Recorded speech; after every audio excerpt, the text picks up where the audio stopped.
চীনের ওপর ভর করেই কি ইরান যুদ্ধ থেকে বেরোতে চাইছেন ডোনাল্ড ট্রাম্প? মার্কিন প্রেসিডেন্ট ডোনাল্ড ট্রাম্প তার দ্বিতীয় মেয়াদের শুরুতে এই প্রথমবারের মতো চীন সফরে।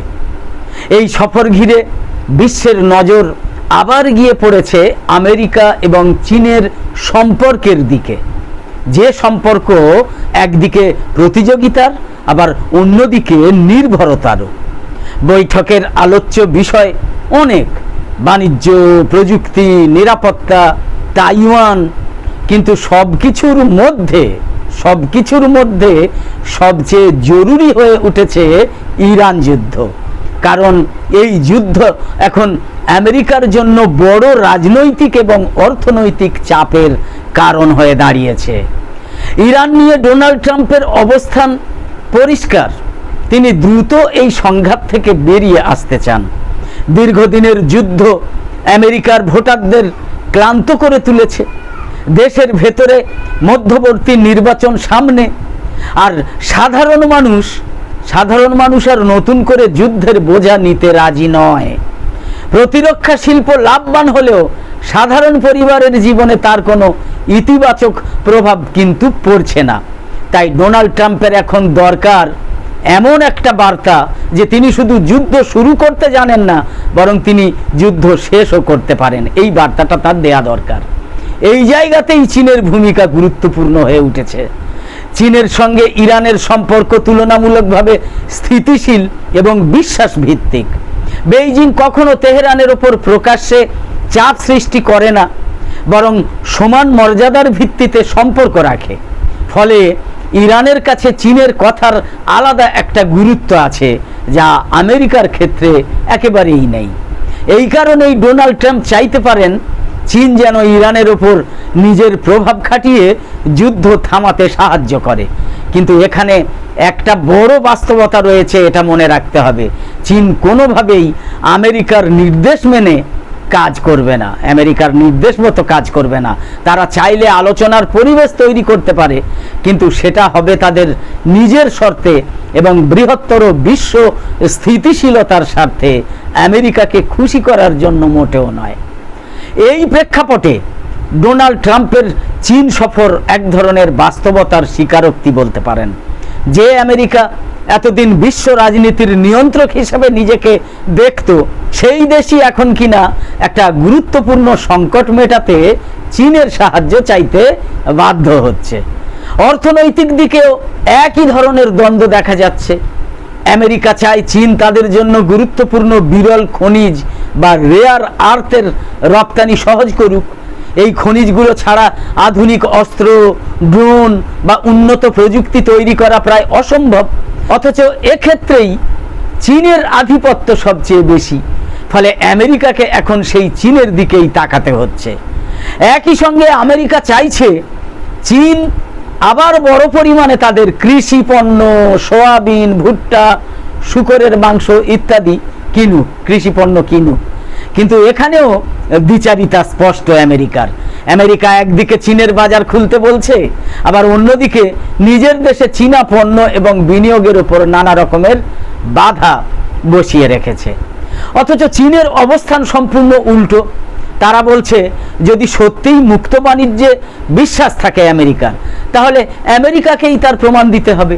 চীনা পণ্যের ওপর কম বাধা, বিনিয়োগের ক্ষেত্রে বেশি সুযোগ, এই দাবিগুলোই তো তারা তুলবে। ফলে ডোনাল্ড ট্রাম্প যদি ইরান যুদ্ধ থেকে বেরিয়ে আসতে চান, তাহলে তাকে চীনের সাহায্য চাইতেই হবে। আর চীন যদি বিশ্বমঞ্চে আরও বড় ভূমিকা নিতে চায়, তাহলে তাকেও দেখাতে হবে যে সে শুধু নিজের স্বার্থ নয়, বরং বৃহত্তর স্থিতিশীলতার কথাও ভাবে। তাইওয়ান প্রশ্ন এই বৈঠকে গুরুত্বপূর্ণ হয়ে উঠবে। আমেরিকা আর চীনের যে বৈঠক, ডোনাল্ড ট্রাম্পের চীন সফরে চীন স্পষ্ট জানিয়ে দিয়েছে তাইওয়ান তাদের অবিচ্ছেদ্য অংশ এবং কোনো বিচ্ছিন্নতাবাদ তারা মেনে নেবে না। তারা চাইবে ডোনাল্ড ট্রাম্প প্রকাশ্যে বলুন যে তাইওয়ানের স্বাধীনতাকে তারা সমর্থন করে না, আমেরিকা সমর্থন করে না, ডোনাল্ড ট্রাম্প সমর্থন করেন না। কিন্তু ডোনাল্ড ট্রাম্পের পক্ষে সেটা বলা একেবারেই সহজ নয়। দেশে কংগ্রেস এবং প্রতিরক্ষা মহল থেকে তীব্র বিরোধিতা আসতে পারে, বিশেষ করে নির্বাচনের আগে। সামনেই তো অন্তর্বর্তী নির্বাচন, ফলে এই প্রশ্নে স্পষ্ট অবস্থান নেওয়া তার জন্য রাজনৈতিকভাবে খুবই ঝুঁকিপূর্ণ। সব মিলিয়ে এই বৈঠক একটা বড় পরিবর্তনের ইঙ্গিত দেয়। বিশ্ব আর একক শক্তিধর নয়, আমেরিকার প্রভাব কমছে, কিন্তু চীনও একক আধিপত্য কায়েম করতে চাইছে না। বরং বিশ্ব এখন এমন এক জায়গায় দাঁড়িয়ে যেখানে বড় শক্তিগুলোকে একে অপরের সঙ্গে সমঝোতা করেই চলতে হচ্ছে। চীন নিজেকে এমন একটা শক্তি হিসাবে তুলে ধরতে চাইছে যে বিশ্ব ব্যবস্থার অংশ হতে চায়, তাকে নিয়ন্ত্রণ করতে নয়, শুধু বিশ্ব ব্যবস্থার অংশ হতে চায়।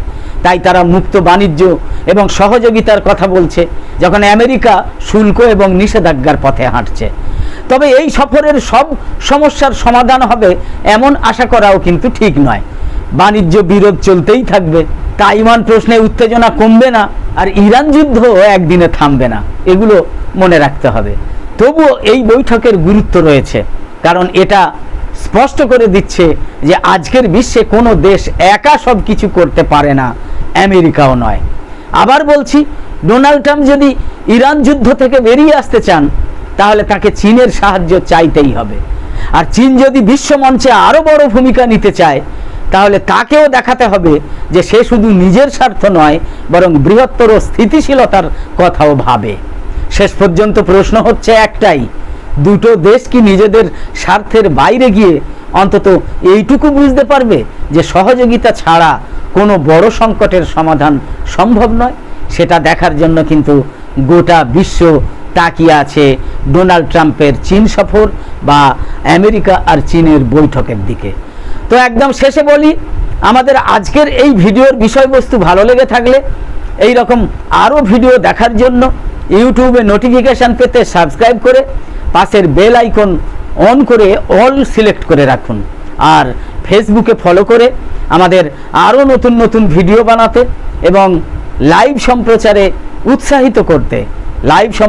উৎসাহিত করতে লাইক, কমেন্ট এবং বেশি বেশি শেয়ার করে সঙ্গে থাকুন।